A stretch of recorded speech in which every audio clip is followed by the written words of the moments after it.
Hey, I'm so excited to be here. You know, if you're newer to our church, one of the things that we really hold near and dear is that you do not have to believe everything that we believe to belong right here in the seat that you're sitting in, man. We're just a family who's doing our best to follow after Jesus. And every time that we gather together, one thing you'll find to be true, though, is that we do turn to the Bible because we believe that the Bible is God's word and it's God speaking to us. And whatever God says, we do our best to do it. And that just flat out settles it. And we don't always get it right, but we're trying our best. And we love Jesus here at Faith Family. So we're gonna turn to our Bible. We're gonna begin in Genesis chapter 1, verse 14.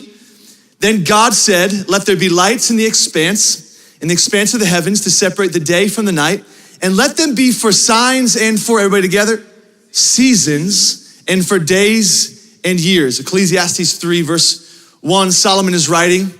He says, for everything there is a, together, season and a time for every matter under heaven, a time to be born, a time to die, a time to plant, a time to pluck up what is planted, a time to weep and a time to laugh, a time to mourn, a time to dance, a time to embrace and a time to refrain, a time to let go, a time to seek and a time to lose. I hate that one. A time to keep and a time to cast away, a time to keep silent, a time to speak, a time to love and a time to hate, a time for war and a time for peace. Let's read verse 11 together. Can we do that, church? Together, ready? He has made everything beautiful in its time. One more time, ready? He has made everything beautiful in its time. I wanna speak for just the next about 25 minutes to maybe 2 or 3 hours. We'll see how it goes this morning. And from a message entitled, It's Gonna Get Good. It's gonna get good. Can you turn to the person next to you one more time and say, it's gonna get good.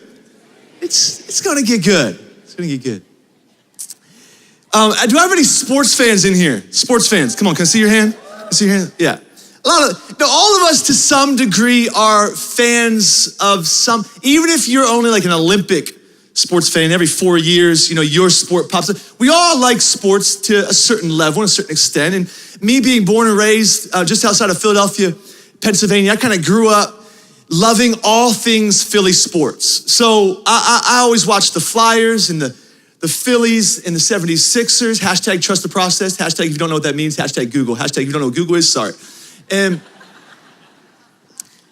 then of course, my favorite team, because it's my favorite sport, the Eagles, right? I love the Philadelphia Eagles, and that's the NFL, that's football, okay? For those of you who are maybe unaware. And so I love the Eagles, but myself as an Eagles fan can empathize with all of the Browns fans here in Northeast Ohio. Like, we haven't won it all. Like on the biggest stage, we seem to like fail. We seem to fumble the ball, right? Like, come on, fumble, right? Okay, So like every year I'd watch the Eagles and I just grew up Sunday afternoons sitting on the couch with my dad and cheering them on, and after every game being, more times than not severely disappointed. And that's kind of like the Browns fans as well. Like, you guys can empathize. Like we're in this thing together, right? Like all the Pittsburgh fans, just shut up. We don't care. We're not talking to you. You can put your hands down, then be dismissed. And I'm kidding. And so, but after the end of every year, when there'd be a disappointing season, whether it was a regular season or we'd lose in the playoffs or we'd lose on the biggest stage in sports, at the end of it all, I always heard Cleveland fans and Philly fans, we always said the same things. It's the same things that we said when the Cavs lost to the team that they lost to. We don't even mention their name, but when they lost to that team in game 5, like it's the same thing that we said. We say, well, you know what? There's always next year. There's always next year. We'll get them next season. Like Browns fans are the best at this though, aren't they? Like they're 0-10.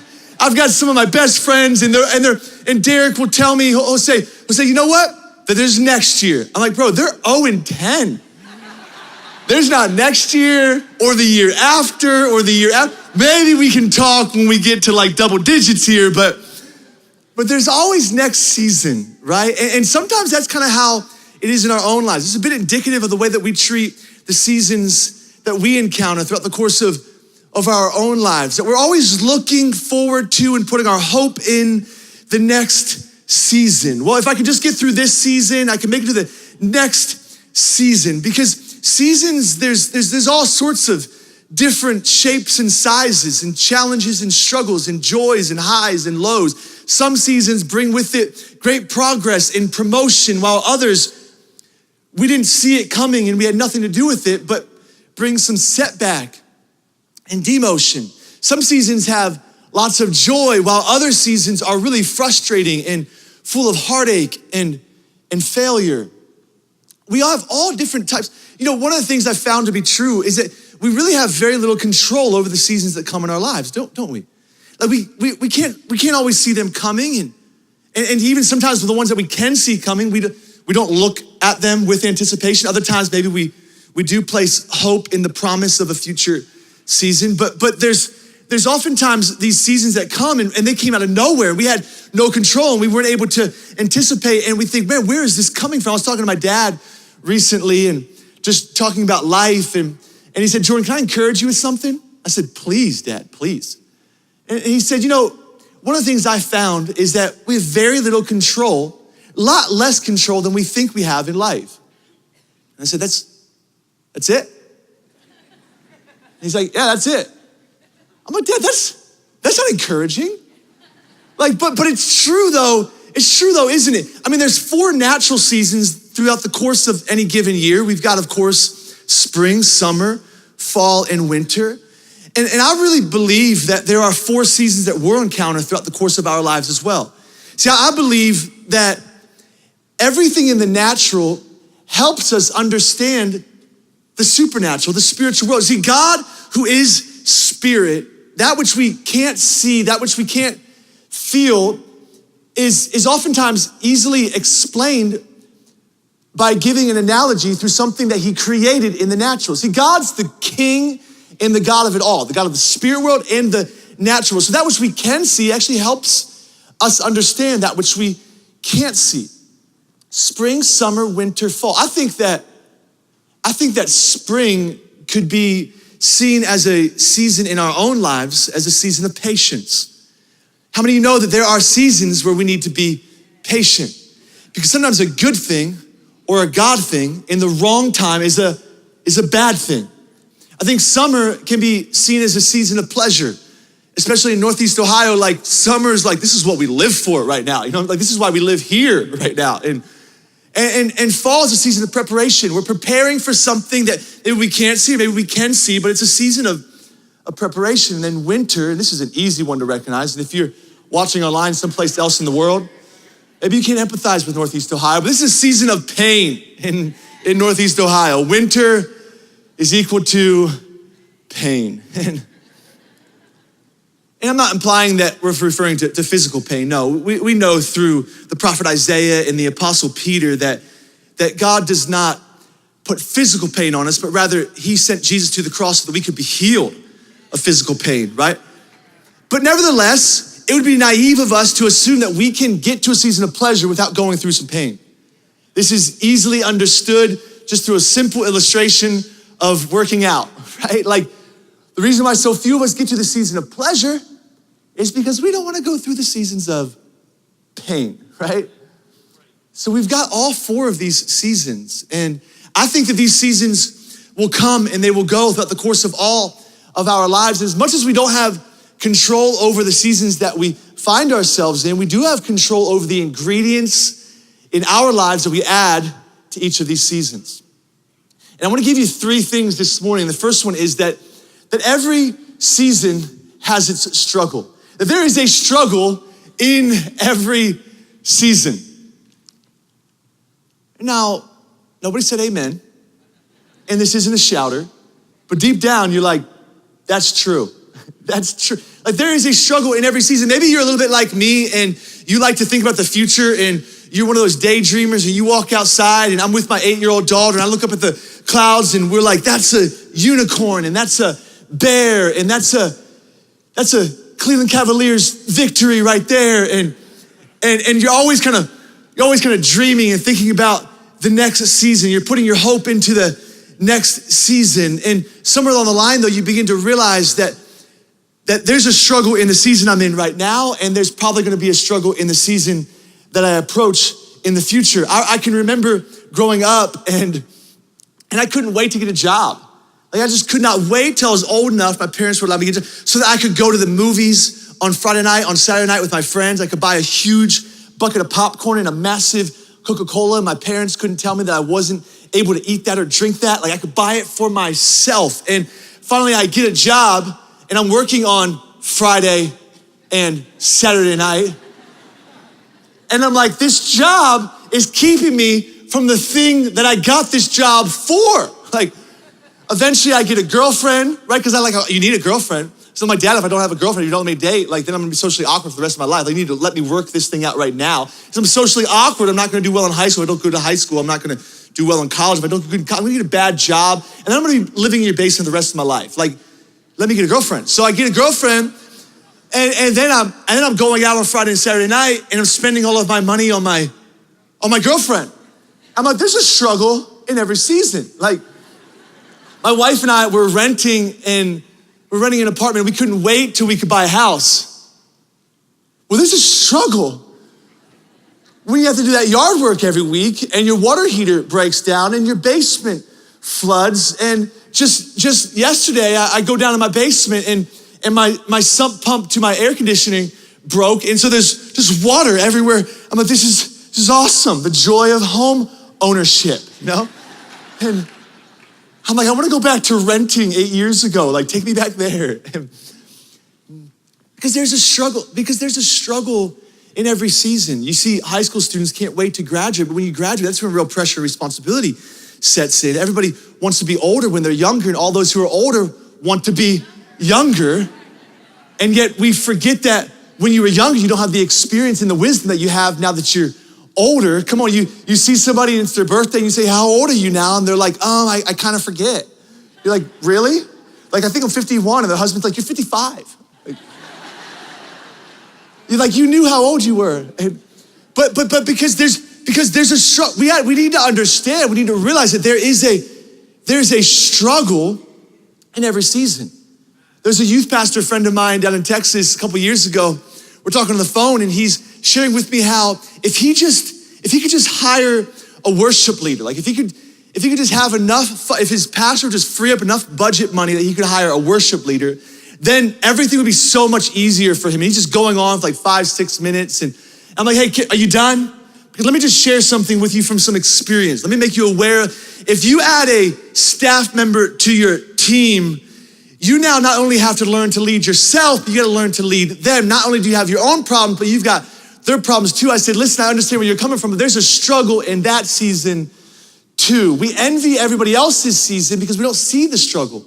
We see how high the tree goes, but we don't realize the depths that the roots have had to travel. We say, if I just had that wife or that husband, if I just had those kids or that job, that house or that car, and we don't realize the struggle that they face, the depths that those roots have had to travel. There's a struggle, church, in every season, and that's not necessarily good news, but here's the good news. There's a purpose in every struggle.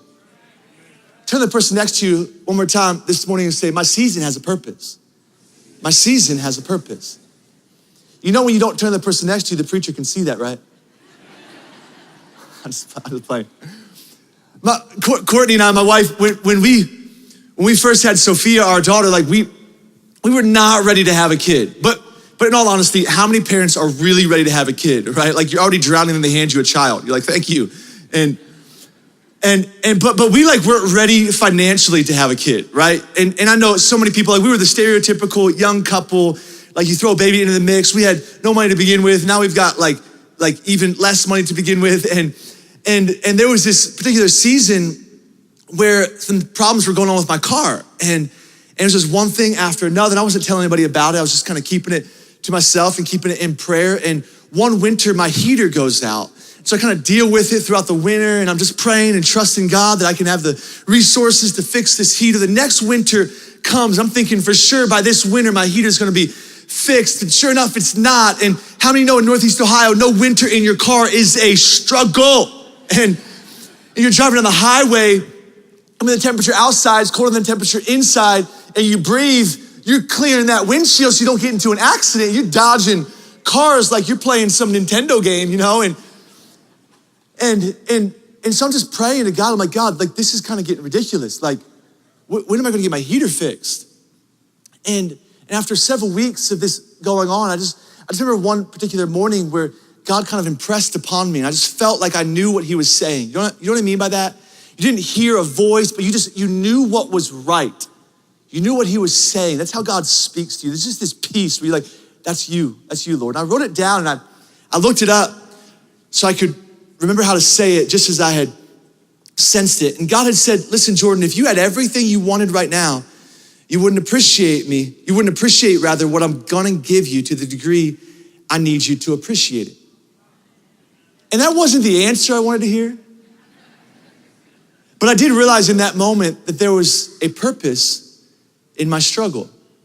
Because now my wife and I, one of our favorite things is to help young couples, just to bless them, to send them on dates and to give them a gift card and say, go out to dinner, because we remember what it was like when we didn't have the funds to go out to dinner, and we look back and we remember that there was a struggle in that season, and we wanna help other people that we recognize who are in a similar season, because there's a struggle in every season, but when you recognize its purpose, God can use it for his glory and for other people's good. There was a season when I can remember first kind of getting into this like church world thing and getting into like this like platform thing, right? And I would look at other people, other pastors, other ministers, other church leaders, and I think, man, I cannot imagine what it would be like to have that influence, to lead a ministry of that size. I cannot imagine. And after kind of going through some struggles and experiencing some things and having some experiences myself, I look and I talk to those same individuals and I say, I cannot imagine what it would be like to be you, but I cannot imagine the struggles you've had to go through to get to where you're at. Because there's a struggle in every season, but there's a purpose in every struggle. The second ingredient that we can add to every season is that every season is shaped by what you say. Though we may not have much control over the season that we're in, we have 100% control over what we say about the seasons that we're in. What's that old saying? That life is 10% what happens to you, 90% how you respond to it, right? Like I think this is what Solomon is saying in Ecclesiastes 3 verse 11, that God, he makes everything beautiful in its time. That we can literally control, in one sense, the characteristics that attach themselves to the season that we're in by ascribing certain characteristics to the season ourselves. I really believe that what separates people who walk by faith and sense God's purpose in their life from those who walk through life aimlessly is what they choose to say about the season that they're in. When young staff members come into our team, or when young interns are becoming acclimated to our church, I oftentimes will tell them, I say, listen, our church has ebbs and flows, that we go through seasons. Some are more chill than others. And if you don't learn to embrace each season of our church, they will chew you up and spit you out. You will get run down and burnt out, because for some departments in our church, camp season's a crazy season. And if you don't learn to rest before that season comes and embrace the chill season that is before camp season will crush you. For other departments in our church, Christmas season is a crazy season. Conference season is a crazy season. Easter, crazy. And if you don't learn to embrace that season, if you don't learn to even speak well over that season, those seasons will crush you. And I think that's indicative of all of our lives, that we all individually, as a family, organizationally, in your business, there are ebbs and flows to each season. And I can remember years ago, in fact, this was really just a little bit more than 3 years ago, I felt really convicted. Like I felt like God was challenging me to change what I was speaking over certain seasons that I was in. Because I found myself anticipating certain seasons to come and beginning to speak privately, gosh, I'm not looking forward to this season coming up. here comes Love is Red, our youth and young adult conference. And man, like I'm just not ready for this. This is gonna be too much again. I'm just too tired. And yet on the outside, looking in, it would appear like this is the most fun and Jordan's having a blast. But for years, I would approach Love is Red. And by the time we would get to night one, I would think, I can't wait till this thing is done. Like I'm just ready for this thing to be over. And 3 years ago, I really felt like God said, change what you're saying about your season. Because if you keep declaring that your season's overwhelming, you're gonna keep being overwhelmed by the season that you're in. And so I began to say, you know what, God, thank you so much for the opportunity that I have to be a part of the thing that you've called and allowed our church to be a part of. God, thank you for these two kids who they're young and all they wanna do is play with daddy, and they jump on my back the moment I walk into the door when I come home from work at night and wanna go play with me outside. But God, thank you that they're in a season where they want to be with their daddy. God, thank you so much for the strength and the breath that I have in my lungs to be able to do the things that you've called me to do. We can change the way that our season feels by simply changing what we say over the season that we're in. Because there's life and death in the power of the tongue. And yet sometimes we forget this. Don't wait, church, for your season to be beautiful. Make your season beautiful by what you say.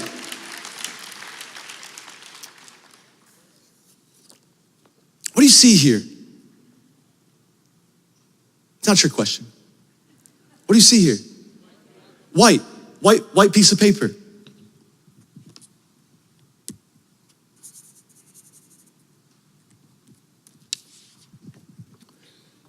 What do you see here? A black dot. Why is it that there is far more white that's on this paper than there is a black dot? But we have the propensity to stare and look at the one thing that we see is wrong when there's so much that is actually right. The season you're in, point number three, has strengths that you can seize. Every season has strengths that you can seize. Gabby's gonna come and help me close out on keys here. A couple years ago, we're at a restaurant and there's about a 30-minute wait. And so they give us one of those pagers, right? And there's a mall attached to the restaurant, and there were some friends. And so it was like, hey, let's go kill some time, walk around the mall. So we're kind of walking around, 30 minutes goes by, and we say, hey, we should probably head back. And you know, they're gonna page us here pretty soon. And we get back, about 10 more minutes goes by. And we think, you know, I think we probably should have been paged by now. So I go up, I ask the hostess, I say, excuse me, ma'am. I said, about how much longer is it gonna be? How much longer can we expect to be waiting? And she looks at my name and she says, oh, Mr. Smucker, sir. So we already paged you. I said, no. I said, no, you didn't. I said, I had the page in my hand the entire time. She grabs the pager from me and she tests it real quick to make sure it's working. Yeah, sir, we paged you. I said, ma'am, I never got paged. She said, Mr. Smucker, where were you 15 minutes ago? I said, oh, well, we were walking around the mall. She said, oh, well, that's your problem. She said, you were too far away. We weren't able to get a hold of you. That you gotta stay close so that the signal can reach you, right? Like, I think this is indicative of our own lives sometimes, that when we find ourselves in a season of discontentment, what do?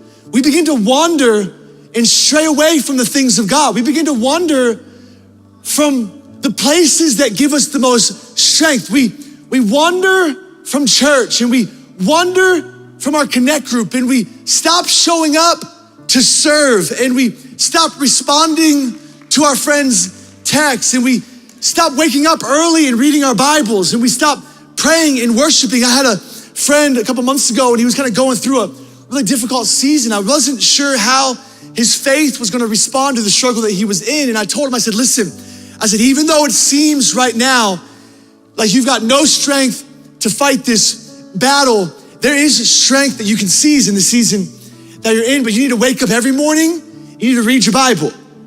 You need to wake up every morning, you need to pray. You need to wake up every morning and you need to worship.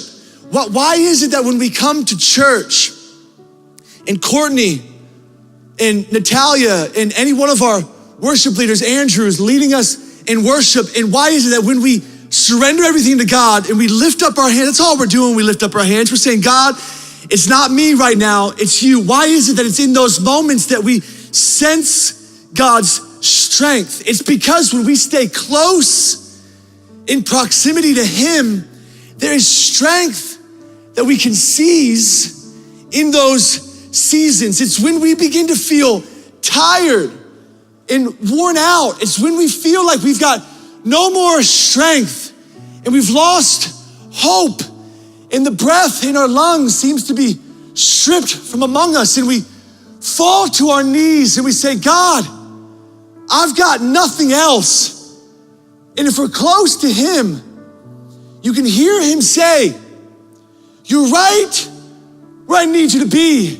Because when you've got nothing, I've got everything. There's strength that you can seize in the season that you're in. But don't wander. Don't walk from, don't shy. Man, don't become more reclusive. No, become all in to the things of God in the midst of those seasons.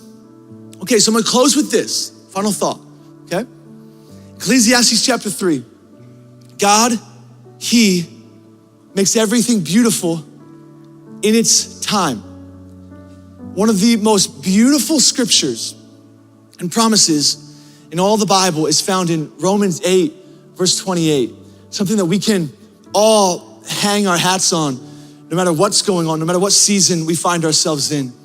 God says that he works all things, I don't remember what it says. And we know, you know what I'm saying? You ever running that problem? Here we go. That's why we have the Bible. And we know that for those who love God, all things work together for good to those who are called according to his purpose. Now hang with me. What it does not say is that all things are good, right? It doesn't say that if you love God, all things are good that will come across your path. And sometimes we assume that a challenge comes our way and hey, this is good. Something good is happening here. No, it's not good, okay? It's not good. And no, God didn't need another angel in heaven, and no, that's not a good thing, and no, that's not God's best, but hear me out. God does work all things together for good. So he makes all things beautiful. He makes all seasons beautiful in their time. God works all things together for good. Imagine God taking us through seasons. We've got a little flower here, right? Flour on its own, that season, that's not flour, that's confection sugar. That actually is good. Imagine taking a little bit of butter. You're going through a buttery season, you know what I'm saying? I don't even know what that is, but you know what I'm saying? Just keep slipping all over the place. Nothing seems to go your way, all right? I was talking to a friend in the back last night and she's telling me how, she's like, my daughter actually loves butter. She's 3 years old, she eats butter. I'm like, well, all right, then that's a good season for her. For the rest of us, not such good of a season, you know? Here, we got a little flour here. Flour, not good by itself, right? Like we got a little vanilla extract season, kind of sweet, but also really odd. Like if you're eating that all by itself, right? So you're pouring a little in there, little vanilla extract season. Come on, you see where I'm going with this? You got a little bit of a water in your season. Yep. We got a little brown sugar. Come on, that's good. That's been in there too long.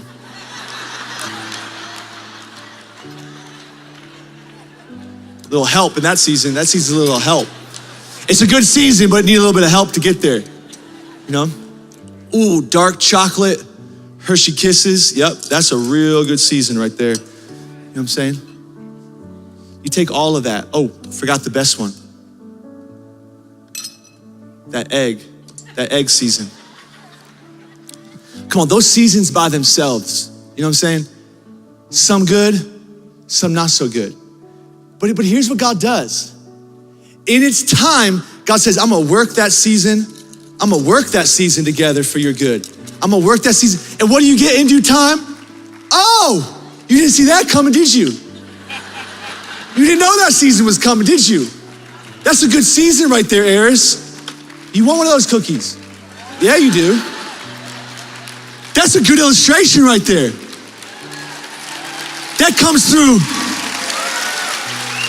through much prayer and fasting right there.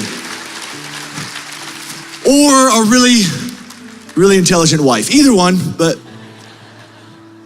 isn't that what God does, right? Like those of us who have had a little experience, we notice God, he mixes those seasons together, but we can't give up on them. Look, it's gonna get good. It doesn't seem good now, but it's gonna get good. We're gonna go through some seasons of pain and pleasure and preparation and patience. We trust the process though. It's gonna get good. So here's the overarching takeaway. Celebrate yesterday. No matter the seasons that came yesterday, celebrate yesterday, embrace today, and trust God with tomorrow. And God will work it all up, and he'll make you for your good.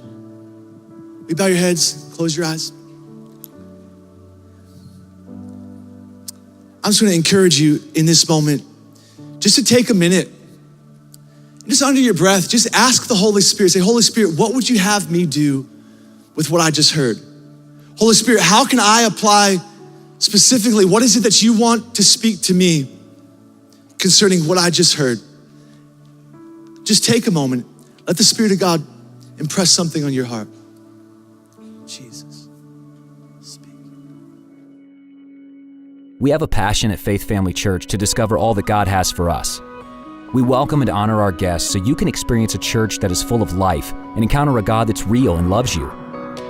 Our worship experiences are designed for every age, helping you to live out a personal relationship with Jesus and develop an authentic faith in Him. We want to redefine church as you might know it, and we're reaching people around the world through our live stream. So we encourage you to join us live online every Sunday at 10 a.m. and Wednesdays at 7 p.m. Because Faith Family Church is for families, for singles, for couples, for the elderly, for young people, for the hurting, the lost, the hopeless. Faith Family Church is for people.